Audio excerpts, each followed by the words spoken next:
Bonjour à tous et toutes et bienvenue sur Nutrition et Bien-être. Je m'appelle Marie-Amélie, je suis docteur en sciences pour ceux qui ne me connaissent pas encore.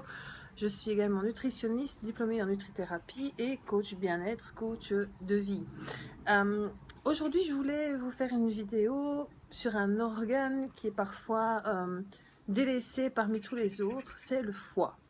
Alors, le foie, donc, c'est un organe d'une assez grande ampleur qui se situe donc au niveau de vos côtes, du côté droit, donc, et qui prend vraiment, allez, je vais dire, deux tiers de votre abdomen, juste en dessous de votre diaphragme. Pardon.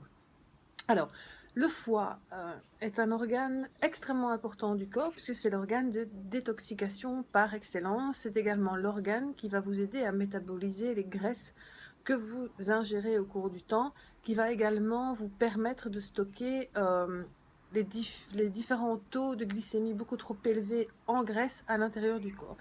Donc, sa fonction principale est effectivement donc la détoxication du corps. C'est en fait le nettoyeur, je veux dire le balayeur du corps, si on peut s'exprimer comme cela. Donc, il détoxifie toutes les toxines que l'on peut ingérer, donc soit via la nourriture, mais également via la respiration, via un contact cutané, etc., etc. Alors, comment est-ce que le foie travaille à la détoxication? Eh bien, il travaille en deux phases. Alors, une première phase va rendre les toxines moins dangereuses donc, pour le corps. Comment? Eh bien, quand il les transforme, le foie les produit alors à ce moment-là des radicaux libres. Donc, en diminuant la toxicité justement de la substance en elle-même, il va libérer donc des radicaux libres qui sont des entités extrêmement instables, extrêmement oxydantes, qui, si elles sont produites en trop grande quantité, peuvent effectivement endommager les cellules du foie, provoquer une oxydation, provoquer un vieillissement accéléré, mais également des troubles divers comme par exemple des cirrhoses, des problèmes de digestion des graisses, etc., etc. Alors, évidemment, ces radicaux libres seront bien entendu neutralisés par le corps. Comment? Via des antioxydants. Alors, le plus puissant des antioxydants, c'est le glutathion, j'y reviendrai. C'est un acide aminé. Enfin, acide aminé, c'est un peu plus complexe que ça. Mais également des vitamines et des minéraux tels que les vitamines du groupe B, qui jouent un rôle prépondérant dans cette phase, dite phase 1 de détoxication, mais également donc la vitamine C, parfois la vitamine 2, mais surtout vitamine C et vitamines du groupe B. Alors ensuite, vous savez donc que la plupart donc, des voies d'élimination du corps, ce sont des voies en phase aqueuse, donc des voies hydrophiles. La plupart des toxines sont des éléments organiques relativement hydrophobes, donc plutôt solubles dans les graisses. Et donc ce que va faire le foie, c'est donc en phase 2, modifier donc ces substances rendues moins toxiques en leur additionnant, en leur groupant donc des groupements chimiques qui vont leur permettre d'être plus solubles dans les fluides. Donc des fluides tels que l'urine par exemple ou même le sang pour pouvoir les éliminer beaucoup plus facilement et beaucoup plus rapidement. Alors, en fonction de ces différentes phases, il y a différents aliments qui peuvent effectivement donc vous soutenir. Vous avez la banane, vous avez les choux, le thé vert, vous avez également les artichauts, etc., etc. Énormément donc d'aliments qui peuvent effectivement aider le foie dans sa phase de détoxication. Vous avez l'ail également, vous avez l'asperge, vous avez les carottes, vous avez les épinards, donc tout ce qui est élément vert, hein, tout ce qui est aliment vert. Alors, comment prendre soin de son foie de manière générale sans devoir forcément passer par une étape de supplémentation? Donc ça, je reviendrai après. Alors la première chose, c'est d'avoir une alimentation la plus saine possible, c'est-à-dire la moins chargée en graisses saturées. Et là, j'insiste en graisses saturées. Pourquoi? Parce que de bonnes graisses vont également jouer le rôle d'antioxydants si elles sont à certaines teneurs en oméga 3. Donc des bonnes graisses, des graisses crues, comme je l'ai déjà abordé dans différentes autres vidéos. Donc des graisses type des huiles de poisson, des poissons gras, des huiles de première pression à froid, des huiles donc riches en oméga 3 qui sont également antioxydantes.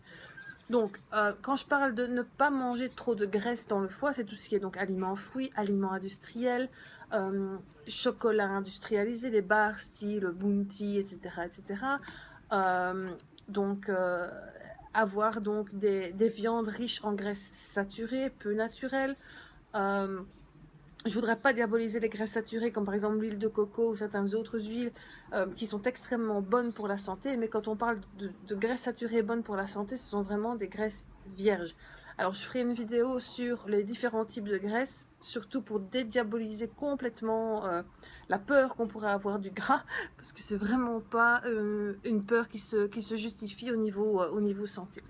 Alors l'autre chose, c'est diminuer la caféine, donc diminuer les excitants, diminuer le thé noir et aller vers du thé vert. Le thé vert qui est chélateur, donc qui entrape certaines toxines et qui va permettre de les éliminer beaucoup plus facilement. Attention aux personnes qui sont anémiques, parce que le thé vert embarque également via la chélation le fer. Et donc, attention à ne pas boire de thé vert pendant les repas si vous êtes anémié. Ça, je vous encourage à ce moment-là de le boire en dehors des repas ou de ne pas en boire du tout et de boire plutôt des infusions. Alors, autre chose, ne fumez plus.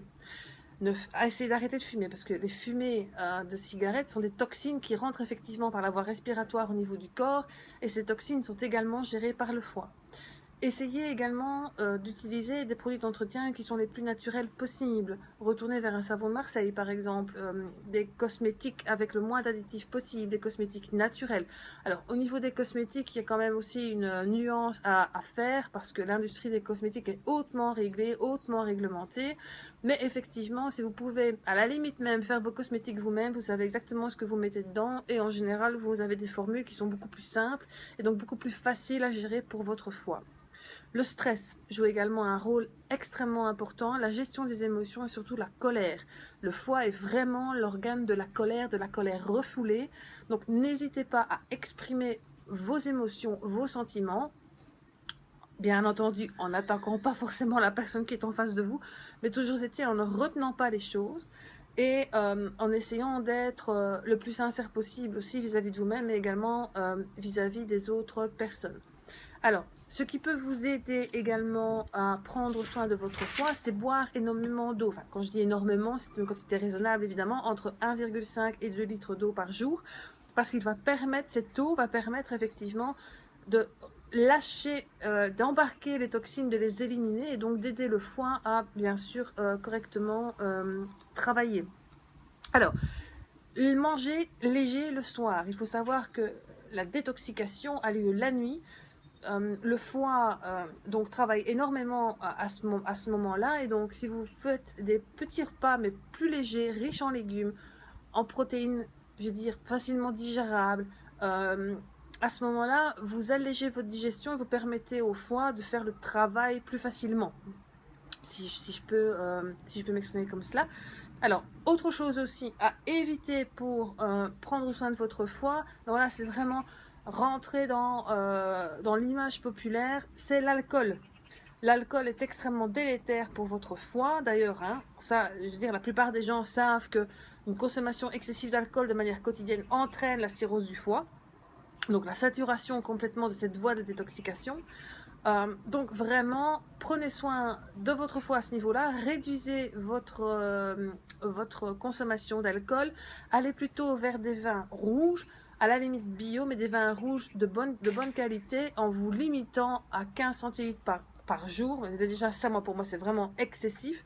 Limitez-vous et réservez à la limite l'alcool dans des fêtes où là, effectivement, je veux dire, ne prenez pas le contre-pied, c'est-à-dire ne vous dites pas « Ah, je bois plus d'alcool, donc maintenant, quand c'est la fête, hop, j'y vais et je me tape une cuite. » Parce qu'une cuite, c'est effectivement votre foie qui vous dit « Bon, moi, j'en sors plus là. Je n'arrive plus du tout à filtrer, je n'arrive plus du tout à détoxifier. Qu'est-ce que tu m'as encore fait ?» Du coup, vous vous réveillez avec la gueule de bois, avec des nausées, avec des maux de tête, etc. Alors, ce qui peut vous alerter également dans la santé de votre foie et vous faire dire, malgré des notions d'hygiène qui sont tout à fait correctes, que votre foie est engorgé, que votre foie n'en peut plus, c'est le fait d'avoir souvent mal à la tête, c'est le fait d'avoir des nausées, à sentir certains types d'odeurs, des odeurs très sucrées, ou alors des odeurs de café, des odeurs de chocolat, des odeurs vraiment typiques. Là, ça peut effectivement être le signe que votre foie commence à vous dire « Ouh là là, stop, j'en peux plus, aide-moi un petit peu à faire mon travail. » Alors, dans ces moments-là, je n'irai pas à vous conseiller des détox durs du foie et de la vésicule biliaire. J'ai encore à étudier sur le sujet parce que pour moi, c'est faire expulser les calculs de la vésicule biliaire, c'est quand même très violent pour moi, pour le corps. Je dois dire que certains naturopathes le font très bien, mais je suis encore sceptique, j'avoue, et je dois encore étudier le phénomène plutôt que de vous conseiller des détoxifications dures. Par contre, ce qui vous permet de soutenir votre foie, c'est de prendre des compléments à base de radis noir ou à base d'artichaut ou du desmodium. Ça peut également vous permettre de soulager le foie. Attention de ne pas vous supplémenter à l'aveugle, d'aller voir un spécialiste, un naturopathe, un nutritionniste, un nutrithérapeute, avant de vous supplémenter dans ce genre de compléments. Il faut vraiment faire attention avec cela et ne pas y aller entre guillemets à l'aveugle parce que vous avez entendu de gauche et de droite qu'effectivement ces suppléments étaient bons pour votre foie. Ça, c'est vraiment extrêmement important. Alors, il y a également pour soulager le foie, donc toute une technique de médecine chinoise thérapeutique, médecine aussi comme la réflexologie plantaire ou faciale, comme l'acupuncture, qui peut effectivement soulager le fonctionnement de votre foie. Donc, j'espère vous avoir donné quelques clés pour éviter, ou du moins pour je me fais qui ils s'envolent. Pour éviter la grosse crise de foie, ou du moins pour prendre soin de votre foie et lui permettre de faire le plus magnifique des boulots, c'est-à-dire vous empêcher d'avoir effectivement des toxines qui montent au niveau concentration dans votre corps. Et je vous souhaite une magnifique journée, magnifique après-midi. Et regardez, il fait un soleil magnifique. On est en Belgique, mais par contre, il fait super beau. Donc je vous souhaite d'en profiter et je vous dis à bientôt pour une nouvelle vidéo.